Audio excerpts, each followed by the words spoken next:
समाचार જોઈએ વિગતવાર તો ગોંડલ શહેર વીએચપી પ્રમુખ વિશ્વ હિન્દુ પરિષદ પ્રમુખ પિયુષ રાદડિયાએ રાજીનામું આપી દીધું છે। પૂર્વ ધારાસભ્ય જયરાજસિંહ જાડેજા સામે તેમણે ગંભીર આરોપ લગાવ્યા છે કે જયરાજસિંહ હેરાનગતિ કરે છે,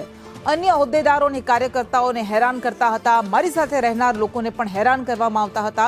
ધંધાકીય ક્ષેત્રે હેરાનગતિ કરાતી હોવાનો આરોપ લગાવવામાં આવ્યો છે। તો મોટા સમાચાર ગોંડલ વિશ્વ હિન્દુ પરિષદના પ્રમુખ પિયુષ રાદડિયાએ રાજીનામું આપી દીધું, સાથે આરોપ લગાવ્યા કે ગોંડલના પૂર્વ ધારાસભ્ય જયરાજસિંહ જાડેજા મને, અન્ય હોદ્દેદારોને, કાર્યકર્તાઓને, મારી સાથે રહેનારા લોકોને હેરાન કરી રહ્યા છે। આશરે 6 મહિના પહેલા વિશ્વ હિન્દુ પરિષદના અધ્યક્ષ તરીકે મારી નિમણૂક થઈ ત્યારથી લઈ અને આ લોકોના પેટમાં તેલ રેડાયું હોય, કારણ કે મારા અધ્યક્ષ પદે રહેવાથી વધારેમાં વધારે લોકો જોડાય, પણ એ લોકો કેવા હોય કે એમને ગમતા ન હોય, પણ મારું કામ એવું હતું કે સનાતન ધર્મનું કામ કરવાનું છે, એમના વધારેમાં વધારે વિશ્વ હિન્દુ પરિષદમાં કાર્યકર્તા જોડાય અને વધારેમાં વધારે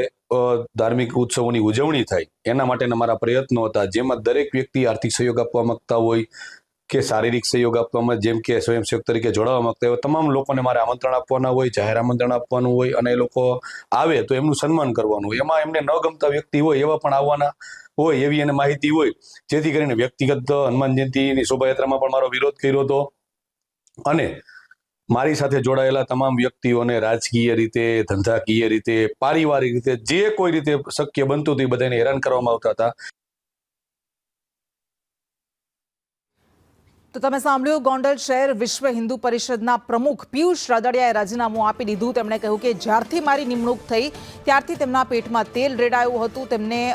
તેમના દ્વારા મને હેરાનગતિ કરવામાં આવતી હતી, મને હેરાન કરવામાં આવતો હતો અને ન માત્ર મને પરંતુ અન્ય હોદ્દેદારોને, કાર્યકર્તાઓને પણ હેરાન કરવામાં આવતા હતા અને એટલા માટે કંટાળીને તેમણે રાજીનામું ધરી દીધું છે।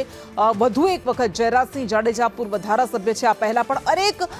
કારણોસર તેઓ વિવાદમાં આવી ચૂક્યા છે, અનેક મુદ્દાઓને લઈને તેમના પર કેટલાક ગંભીર આરોપ પણ લાગી ચૂક્યા છે અને હવે વધુ એક વખત આ આરોપ લાગ્યા। પિયુષ રાદડિયા કહી રહ્યા છે કે ધંધાકીય ક્ષેત્રે પણ મને હેરાન કરવામાં આવતો હતો।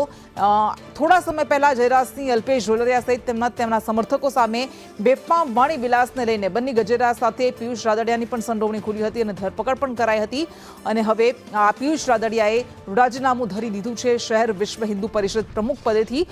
તેમનું એવું કહેવું છે કે જયરાજસિંહ જાડેજા પૂર્વ ધારાસભ્ય છે અને હાલ વર્તમાન ધારાસભ્યના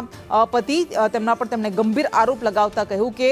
મને હેરાન કરવામાં આવતો હતો, ધંધાકીય ક્ષેત્રે પણ મને હેરાન કરવામાં આવતો હતો અને મારી સાથે રહેનાર લોકોને પણ હેરાન કરવામાં આવતા હતા, જેથી કંટાળીને તેમણે રાજીનામું ધરી દીધું છે।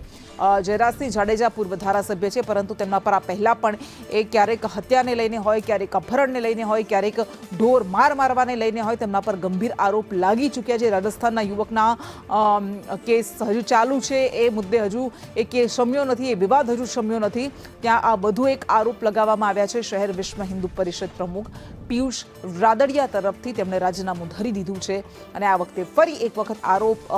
ચિંધાયા છે જયરાજસિંહ જાડેજા સામે, પૂર્વ ધારાસભ્ય સામે। આ પહેલા પણ જયરાજસિંહને લઈને ઘણી બધી વખત આપણે જોયું છે કે કેટલાક પાટીદાર આગેવાનો પણ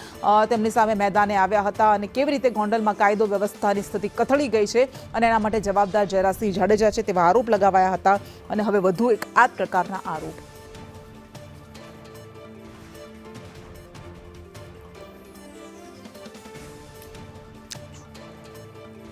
તો આ મહત્વપૂર્ણ સમાચાર ગોંડલ કે જે છેલ્લા કેટલાય સમયથી વારંવાર ચર્ચામાં આવતું રહે છે અને તેના કેન્દ્ર સ્થાને હોય છે અલગ અલગ વિવાદો અને આ વિવાદો વણાયેલા હોય છે જયરાજસિંહ જાડેજા, અનિરુદ્ધસિંહ જાડેજા, ગોંડલના બે નેતા અને જયરાજસિંહ જાડેજા જેઓ પૂર્વ ધારાસભ્ય છે તેમની આસપાસ અને વધુ એક વખત વિવાદ।